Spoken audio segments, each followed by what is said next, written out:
एक ऐसी आवाज जिसने हर दिल को छुआ। वो सिर्फ एक आवाज नहीं बल्कि एक जादू थी जो अपनी ओर लोगों को खींचे चली आती थी। उनके गाने आज भी सदाबहार हैं। हिंदी सिनेमा को जिसने अपनी अद्भुत आवाज दी, कई गाने दिए, वह कोई और नहीं बल्कि मुकेश जी हैं, जो आज हमारे देश भले ही नहीं हैं, पर इनके गुनगुनाए गीत आज भी हर दिल में रहते हैं। यूँ तो मुकेश जी ने अपने जमाने के सभी लीड एक्टर्स के साथ काम किया, गाने गाए, पर सबसे ज्यादा उन्होंने शोमैन राज कपूर के लिए गाना गाए हैं। अगर चैनल पसंद आता है तो प्लीज डू सब्सक्राइब और शेयर करना वीडियो को मत भूलिएगा। चलिए शुरू करते हैं मुकेश जी के साथ ये अद्भुत यात्रा। मुकेश जी का जन्म 22 जुलाई 1923 को दिल्ली में हुआ। पिता जोरावर चंद माथुर इंजीनियर थे। मुकेश जी कुल 10 भाई बहन हुआ करते थे। मुकेश की बहन सुंदर प्यारी संगीत सीख रही थी। मुकेश जी भी बगल वाले कमरे से सुनते और सीखते। 10वीं के बाद मुकेश जी ने स्कूल छोड़ दिया और उन्हीं दिनों मुकेश के एक दूर दराज के रिश्तेदार मोतीलाल के यहाँ वैवाहिक कार्यक्रम था। उस समय मोतीलाल खुद एक अभिनेता थे। इस कार्यक्रम में मुकेश जी भी आए। शादी ब्याह के कार्यक्रम में मुकेश जी कुछ गा रहे थे। मोतीलाल वहीं बैठे सुन रहे थे। उन्हें मुकेश की गायकी में कुछ अलग बात नजर आई। इसके बाद मोतीलाल उन्हें अपने साथ बॉम्बे ले आए। बॉम्बे आने के बाद मुकेश जी ने पंडित जगन्नाथ प्रसाद से संगीत सीखना शुरू किया। संगीत की बारीकियों को समझने का सिलसिला भी यहीं से शुरू हुआ था। ये 40 का दशक था। साल था 1945। फिल्म आई थी पहली नजर। मोतीलाल भी फिल्म में थे। मुकेश ने गाना गाया दिल जलता है तो जलने दो।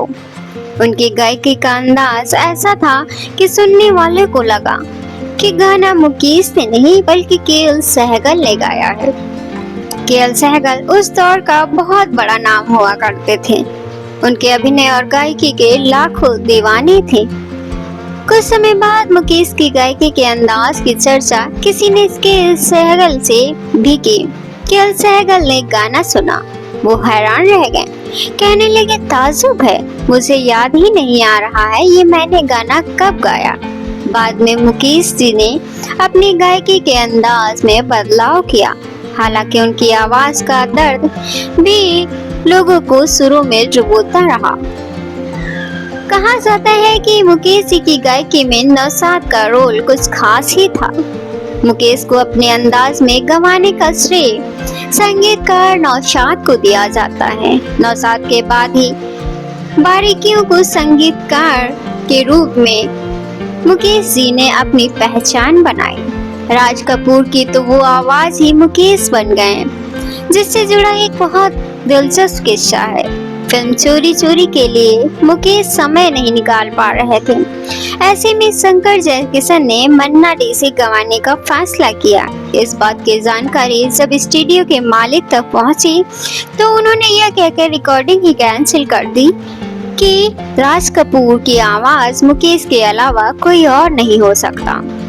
बाद में राज कपूर के कहने पर मन्ना डे से ये रात भीगी भीगी गाना गवाया गया था। हालांकि ये गाना आज तक हिट है। बहुत कम लोग जानते हैं कि मुकेश जी ने अपने 35 साल के फिल्म संगीत करियर में लगभग 525 हिंदी फिल्मों में 900 गीत ही गाए हैं, जो रफी साहब, किशोर साहब और लता मंगेशकर जी की तुलना में बहुत कम है। लेकिन मुकेश जी के गाए गाने लोकप्रियता में इतने ज्यादा रहे कि अक्सर लोग यही समझते हैं कि मुकेश जी ने हजारों गीत गाए होंगे। मुकेश जी के गीत जितने सरल, सहज और मधुर हैं, उतने ही सरल मुकेश जी का स्वभाव भी था। हालांकि 27 अगस्त 1976 को मुकेश जी का निधन अमेरिका के डेट्रॉइट में हुआ। तब वह मात्र 53 बरस के थे। अपने उस दौर में मुकेश शिखर के 3-5 गायकों में से एक हुआ करते थे। पिछले कुछ वर्षों में म्यूजिकल इंडस्ट्रीज में, रियलिटी शोज में, फिल्मी संगीत में इतने बदलाव हुए हैं, लेकिन मुकेश जी की आवाज आज भी जादू बिखेरती है। मुकेश जी को कई पुरस्कार मिले हैं। 1900 1970 में फिल्म फेयर पुरस्कार, नेशनल पुरस्कार 1974 में और 1976 में फिल्म फेयर पुरस्कार। मुकेश जी का निधन 27 अगस्त 1976 को दिल का दौरा पड़ने के कारण हुआ। संयुक्त राज्य अमेरिका में हुआ था। मुकेश जी के गीतों की चाहत उनके चाहने वालों के दिलों में सदा जीवित रहेगी। उनके गीत हम सबके लिए प्रेम, हौसला और आशा का वरदान है। मुकेश जैसे महान गायक न केवल दर्द भरे गीतों के लिए बल्कि वो हम सबके दिलों में सदा के लिए बसने के लिए बने हैं। उनकी आवाज का अनोखापन, भीगे स्वर संग हल्की सी नासिक लिए हुए ना जाने कितने संगीत प्रेमियों के दिलों को छू जाती है। वो एक महान गायक तो थे ही, साथ ही एक बहुत अच्छे इंसान थे। वो सदा मुस्कुराते रहते थे और खुशी खुशी लोगों से मिलते थे। इनके निधन पर राज कपूर ने कहा था, मेरी आवाज और आत्मा दोनों चली गई।